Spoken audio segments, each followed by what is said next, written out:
അതുപോലെ ഇവിടുത്തെ ഫ്രണ്ടില് നമ്മൾ ആ വീതി വിട്ടെടുക്കുന്നത് വീതി ഒത്തിരി കൂടിപ്പോയത്. ഒരു ചെറിയൊരു വീതിക്ക് എടുക്കണം. ഒത്തിരി വീതിയായി കഴിഞ്ഞാൽ ഭരതനാട്യത്തിന്റെ പോലെ ഒത്തിരി അങ്ങ് ഭയങ്കര ഒത്തിരി ഭയങ്കര വീതിക്ക്, അതായത് ഇവിടെ വരെ വരും ഫേസ്. അത് കുറച്ചിടാം, ഒരു പൊസിഷനിൽ തന്നെ കിട്ടാം.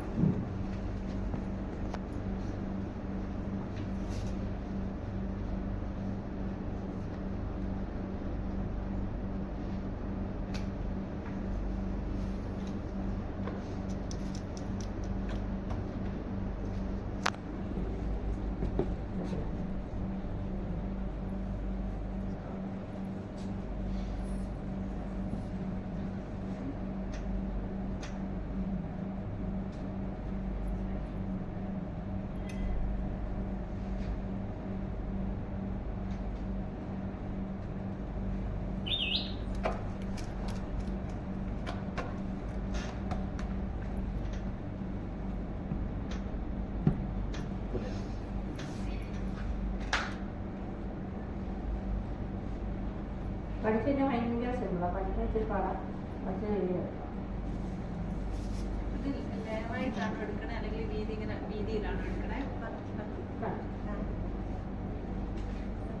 നമ്മൾ സാധാരണ പീസ് എടുത്തില്ലേ, അത് നമ്മളിങ്ങനെ തേക്കുമ്പം ഒന്ന് ഇച്ചിരി കയറ്റി ഇറക്കേണ്ടി എടുക്കാം.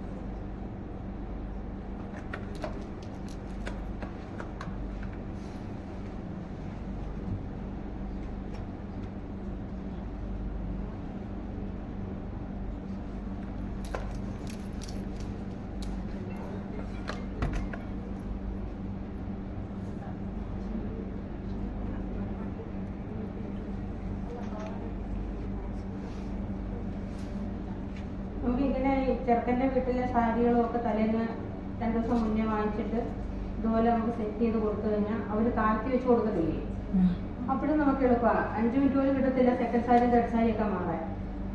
അവരോട് നമ്മൾ റിക്വസ്റ്റ് ചെയ്ത് കഴിഞ്ഞാൽ മിക്കവരിപ്പോൾ കൊണ്ടുവന്ന് തരും.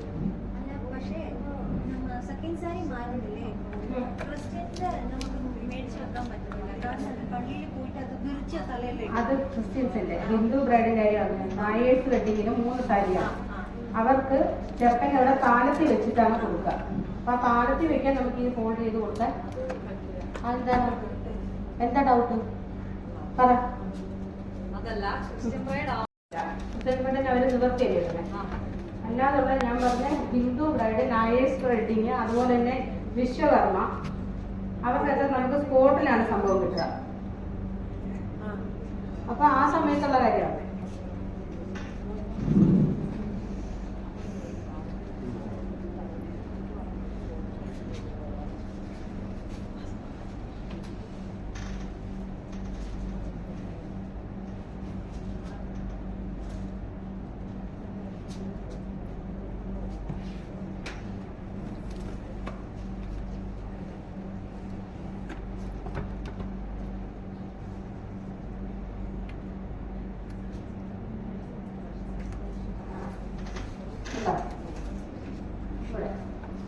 കാണാം. ഇപ്പൊ നമ്മുടെ മെയിൻ പരിപാടി എല്ലാം കഴിഞ്ഞു. ഇനി നമ്മളിത് ഫോൾഡ് ചെയ്തെടുത്താൽ മതി. ഇപ്പൊ നമ്മൾ ഇങ്ങനെ ഇട്ടല്ലേ പ്ലീസ് എടുത്ത് തേച്ചത്. ഇങ്ങനെ ഇട്ട് കഴിഞ്ഞാൽ നമുക്ക് ഈ ഭാഗം നമ്മൾ ഫോൾഡ് ചെയ്യുമ്പോൾ അകത്തു പോകും. അതിന് വേണ്ടിയിട്ടാണ് നമ്മൾ ഇങ്ങനെ, അതാണ് എല്ലാവരും ഞാനിപ്പോൾ ക്ലാസ് എടുത്തപ്പോൾ എല്ലാം തെറ്റ് ചെയ്തതാണ്.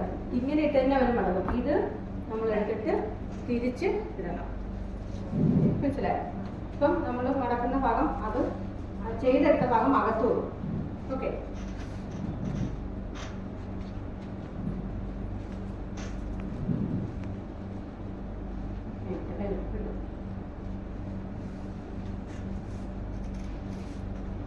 അപ്പം തേച്ച ഭാഗം അവിടെ, ബാക്കി 2 സെക്ഷനും ഇവിടെ കിടക്കുക.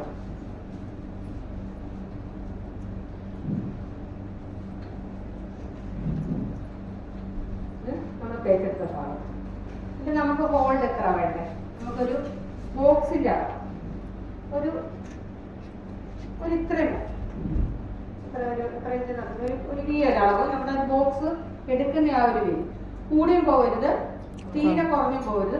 ചിലരൊക്കെ ഇത്രയും വലുതാക്കി ഇടും, അതിന്റെ ആവശ്യമില്ല. കറക്റ്റ് ഈ ഒരളവ്. ഈ അളവ് വരുമ്പം ആ അളവിന് വേണ്ടുന്ന ഈ ഭാഗം എപ്പോഴും നമ്മുടെ ഈ ബോക്സ് ക്ലിപ്പിന്റെ മെയിൻ ഭാഗമായിട്ട് വരുന്ന സംഭവം. അപ്പൊ ആ ഒരളവ് നമ്മളിവിടെ അളവ് നോക്കാം. അങ്ങോട്ട് ഇട്ടിട്ട് ഈ അളവ് അത്രയും അകത്തോട്ട് വലിച്ചിട്ട് വെക്കുക, പുറത്തോട്ട്. മനസ്സിലായി? അവിടുത്തെ അളവ് എടുത്തിട്ട് അത് ഫ്രണ്ടിലോട്ട് കയറ്റി വിടണം. ഓക്കെ, ഇവിടെ നിന്ന് മടക്കി എടുക്കും.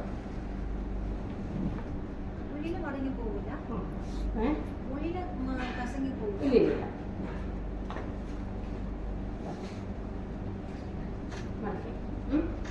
ഇനി ഈ ഭാഗം നമ്മൾ കുത്തുന്ന ഭാഗം.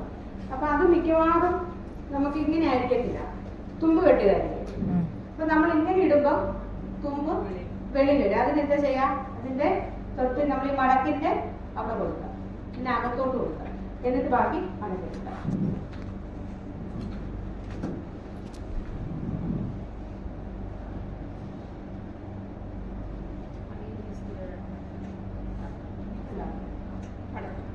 എന്നിട്ട്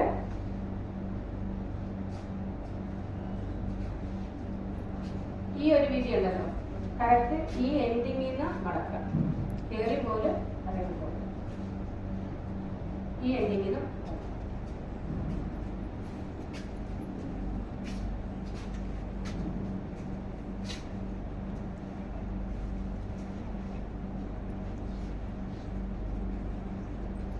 നിങ്ങൾ ആദ്യം ചെയ്യുമ്പോൾ മൊത്തം പിൻ ചെയ്ത് ചെയ്തോ, അപ്പൊ പിന്നെ എളുപ്പം പോവില്ല.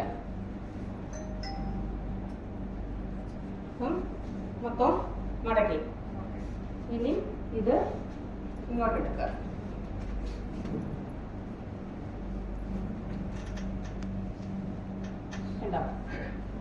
ഇത്രേ ഉള്ളൂ സംഭവം. അപ്പം ഇങ്ങനെ ഈ സൈഡിലോട്ട് വെക്കുകയാണെന്നുണ്ടെങ്കിൽ നമുക്ക് ഇത് ഫുള്ള് ഈ ഒരു ഗ്യാപ്പിൽ കൂടെ ഇങ്ങനെ കൊടുക്കാം. ഈ സൈഡിലോട്ടാണ് കൊടുക്കുന്നതെങ്കിൽ ഈ ഇത് കംപ്ലീറ്റ് കവർ ചെയ്യാം. അതല്ല, രണ്ട് രീതി ചെയ്യാം. നമുക്ക് തലേന്ന് നമ്മുടെ വർക്കാം, നമുക്ക് രാവിലെ പോയി ഒരുക്കുകയാണെങ്കിൽ നമുക്ക് അങ്ങനെ പിൻ ചെയ്ത് നമുക്ക് അതിന് ചിറക്കിന് താഴ്ത്തി വെക്കാൻ കൊടുക്കുവാണെങ്കിൽ അങ്ങനെ ചെയ്യരുത്. അതിനെന്ത് ചെയ്യണം? ഈ എടുത്തിരിക്കുന്ന ഭാഗം ഈ സൈഡിലോട്ട് ഓപ്പോസിറ്റ് സൈഡിലോട്ട് ആക്കിയിട്ട് ഇത് മൊത്തം ഇതിനകത്ത് കയറ്റി വിടുക.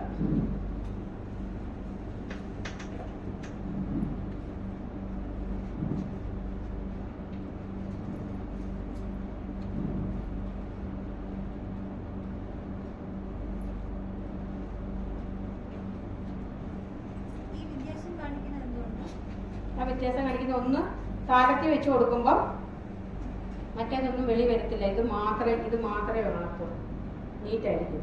മറ്റേത് നമുക്ക് തന്നെ ചെയ്യാനല്ലേ, അതിപ്പുറത്തൊരു ചുറ്റി പിൻ ചെയ്തുകൊണ്ട് പോയാൽ മതി. രണ്ടും എത്ര നാളത്തേക്ക് എത്ര നാൾ വെക്കും? സാരി മടക്കി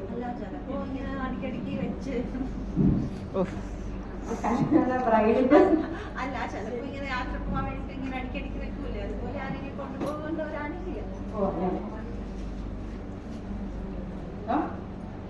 നമ്മുടെ ഇവിടെ രണ്ട് പിന്ന് കൊടുക്കാം. അപ്പൊ നമുക്ക് പിന്നിന് പകരം നമുക്ക് നല്ല ഫ്ലവർ ഇതുള്ള മുട്ടുപിന്നൊക്കെ ഉണ്ടല്ലോ, അതൊക്കെ ആണെങ്കിൽ രസമായിരിക്കും. അവർക്ക് വെച്ച് കൊടുക്കാനുണ്ട്. നമുക്ക് പിന്നെ പുറത്ത് കാണാത്ത രീതിയിൽ പിൻ ചെയ്താൽ മതി.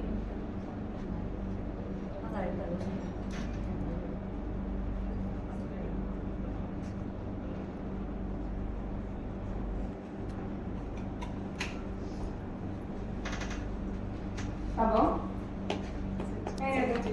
ഈസി ആയിരിക്കും. ചെയ്യും.